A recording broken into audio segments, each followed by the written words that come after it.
Well, hello back everyone, and welcome to another video. I hope your garden's going well this summer, and I thought I'd do a little update. Obviously I've been busy the last few weeks, but I thought I'd share with you one of my absolute all-time favourite mid to late summer flowers. And what we're looking at here is Rudbeckia, or Rudbeckia I should say, I think is the way you pronounce it, or I do anyway. I think it's a brilliant plant. I mean, just look at that. I mean, talk about a splash of vibrant yellow there. Even on a dull, we're having many dull cloudy days this last couple of weeks, and this is so vibrant, and it really does light these sort of cloudy August days up. You know, it's much like, almost like sunflowers do the same. If you see a field of sunflowers, or even if you grow sunflowers en masse, you know. So as I say, this I'll try and find the names of these. Some of these plants are very, very old, and have been, you know, offshoots of plants that have been I've had for probably well over 40 years now.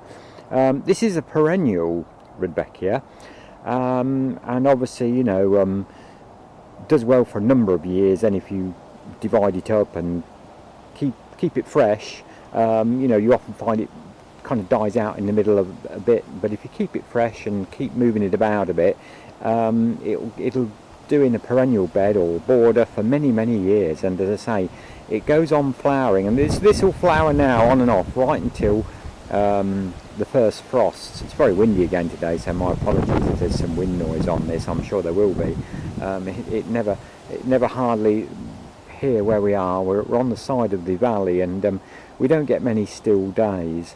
But as I say, I absolutely adore all the Rudbeckia family, and if we just turn round, you'll see these, and there again, this is more of an annual Rudbeckia, grown obviously just purely for the summer. I don't know whether it will survive the winter. I've never had or grown this one before.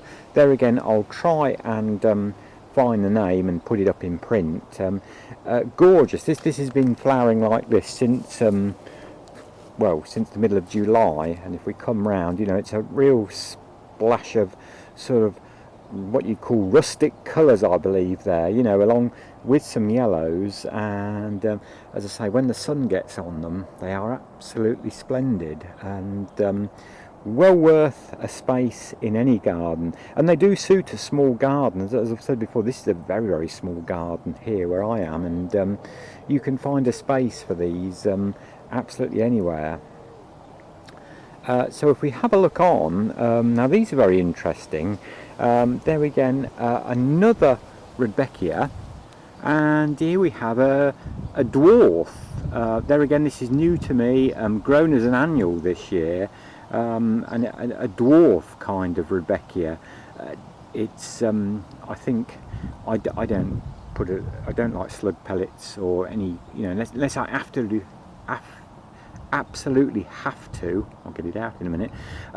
So I think, you know, and the sparrows seem to like pecking, like they do the crocus. They seem to like pecking the petals, so it's kind of got a bit tatty around some of the petals, but a lovely little plant. I can imagine this doing quite well in tubs, or if you've got a very small garden, you know, in borders. And there's some asters there.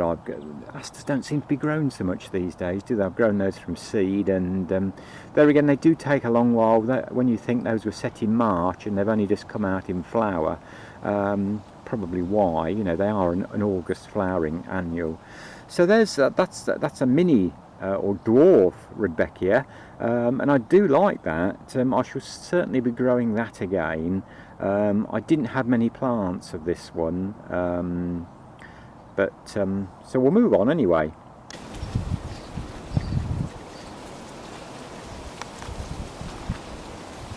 And then the very big tall ones, more at the back. We zoom in on one. That's another annual that I've grown.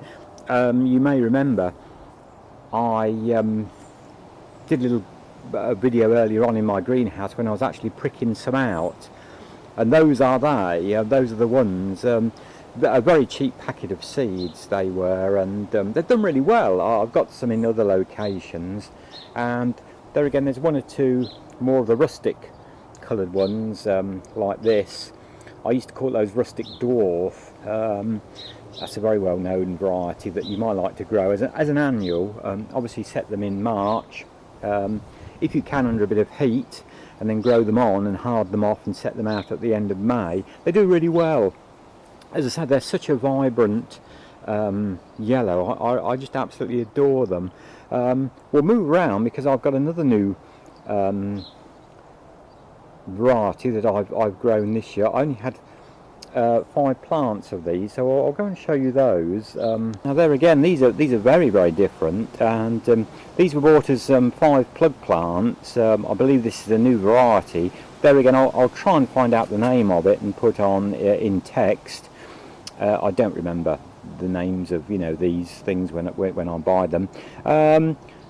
A little bit disappointing. They've taken a long while to get going, but quite nice. I do like the more sort of reddish tint to them, and then you've got mixed. I think there's a couple of plants here, or maybe even 3 plants, so you can see it's more of a very compact sort of Rudbeckia, but and there's one down there more out of the different colour. But very nice, and very much of a contrast. I don't know whether I would, buy those again.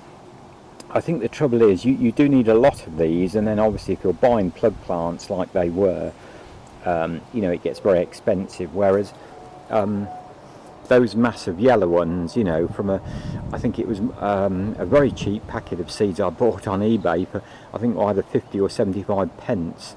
And as I say, they do give really spectacular cover. They are a bit gangly, and we've had a lot of wind this year, particularly in this garden, so I've had to sort of stake them a little bit with canes here and there, but really great value. I mean, they do make such a wonderful statement, and it's such a cheery yellow colour.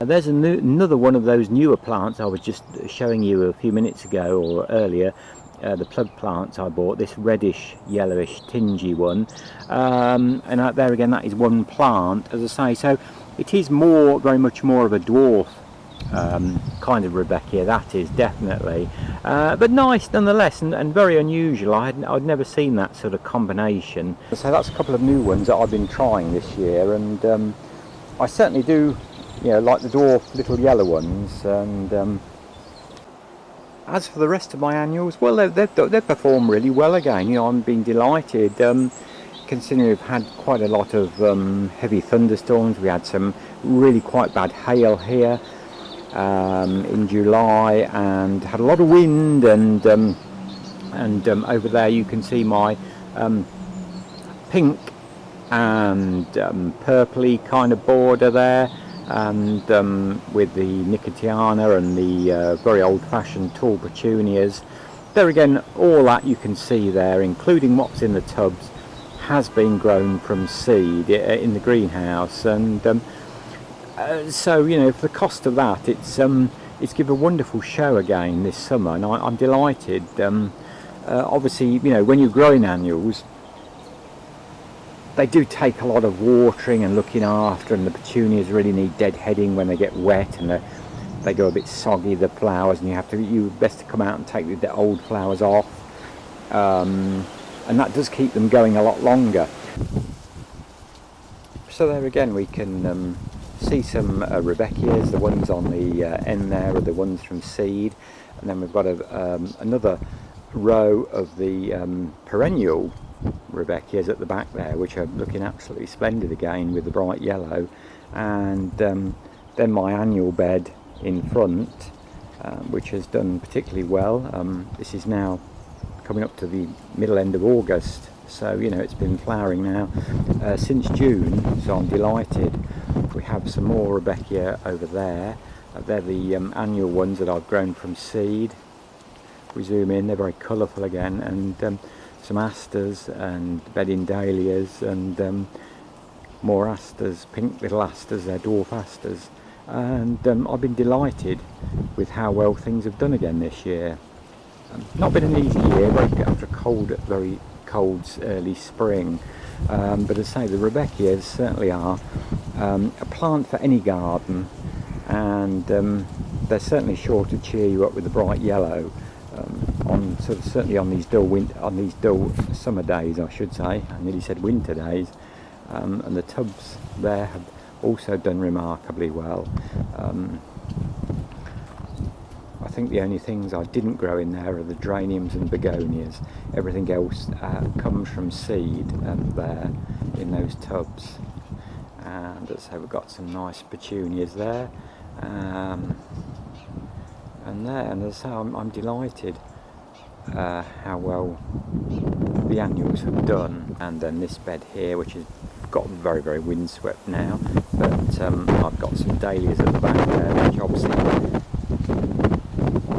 have been blown about somewhat recently, but nonetheless it's all so colourful, and I've got many positive comments from people down the road saying, oh, we love your garden, it's so colourful, you know, and I don't do it for that reason, I have to say. But as always, many thanks for watching. My apologies once again about the wind noise on this video. I've been wanting to make this video now for the last week, and every day it's been windy or windier than today, so my apologies about that, but I hope this gives you some idea about what wonderful plants these Rudbeckias are, and you might be tempted to grow some in your own garden.